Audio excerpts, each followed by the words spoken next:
आदरणीय मेरे प्रिय दोस्तों, भक्तों और गुरु प्रेमियों, जैसा कि आपको मालूम है कि गुरुवाणी में सिख पंथ में 100 साखी एक अलग ग्रंथ है।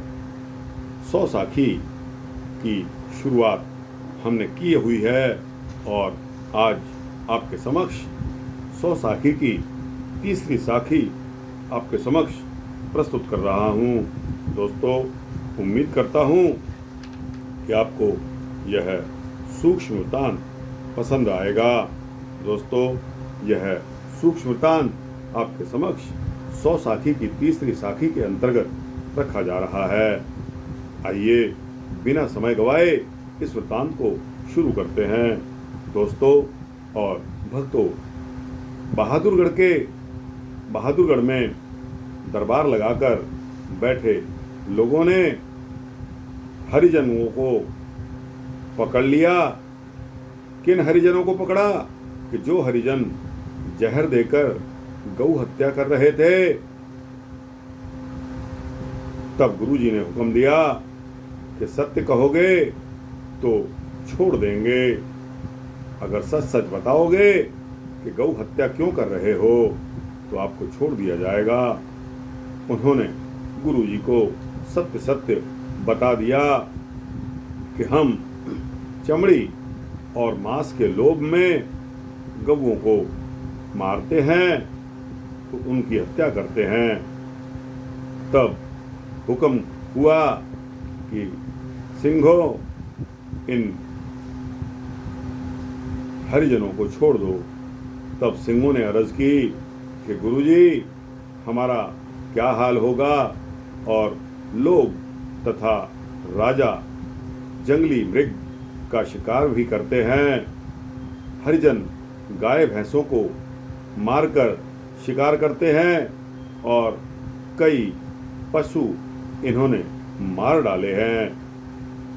तब गुरुजी ने सुनकर कहा कि आप पशुओं की चमड़ी, पशुओं की खाल को मोल लेकर उसकी गाय खरीद कर यहाँ से चलिए, तुम्हारा पुण्य होगा।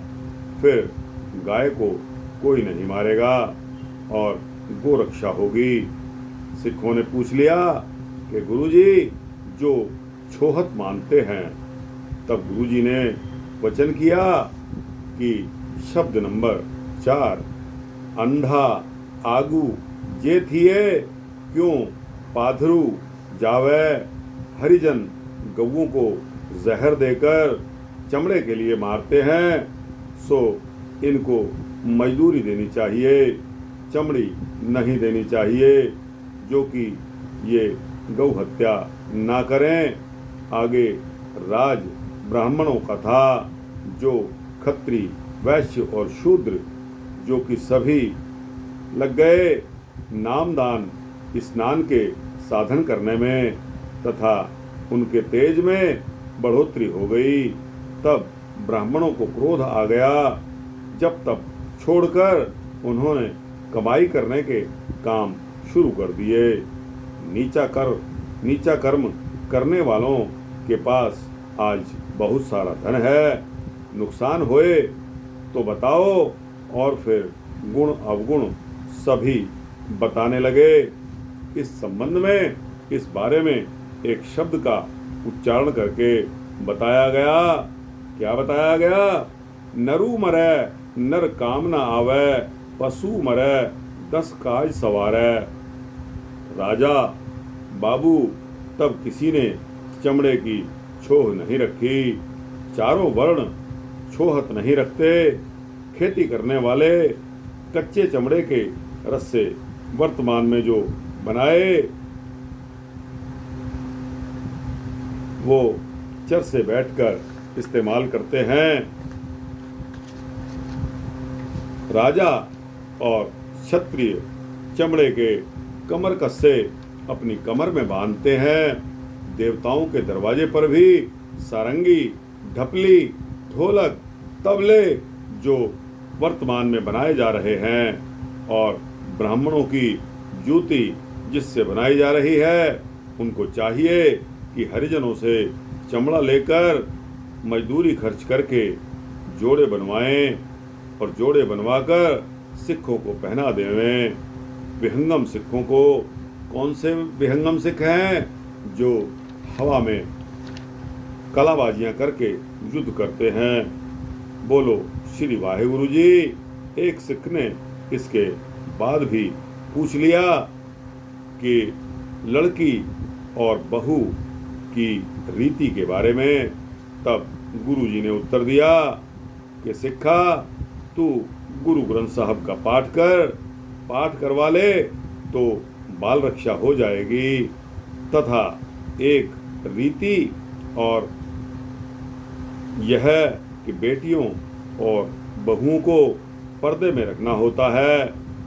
गर्भवान होने से इनका दूसरा जन्म माना जाता है।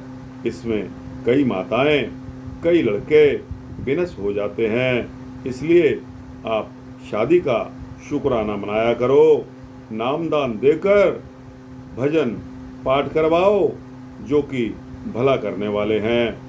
इसके पश्चात चौपाई आती है।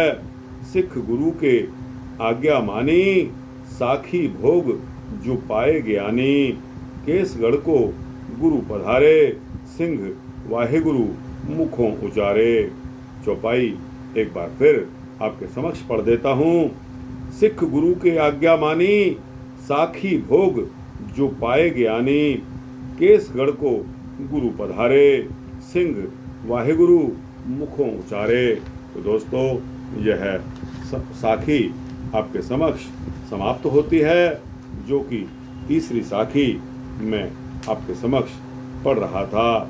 दोस्तों, वाहेगुरु जी का खालसा, वाहेगुरु जी की फतेह।